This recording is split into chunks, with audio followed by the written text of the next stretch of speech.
محمود شاب عراقي حصل على شهادته الجامعية، وكانت فرحته وفرحة أهله كبيرة.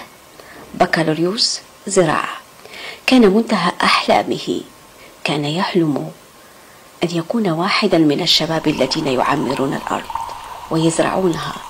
العراق بلد زراعي يحتاج لخبرات الشباب الواعي المتعلم، كل يوم يحمل أوراقه من دائرة إلى دائرة ومن مسؤول إلى مسؤول، كل واحد يرسله إلى الثاني.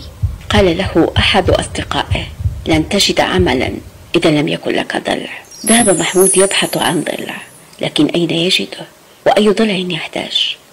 ضلع بقرة أو ضلع حمار؟ تعب محمود وتعبت منه كل الدوائر التي زارها، وقرر أن يعلق شهادته على الحائط وينتظر رحمة الله. فمحمود شاب عراقي، وكم من الشباب في مثل حالته يجوبون الشوارع لأنه ليس لهم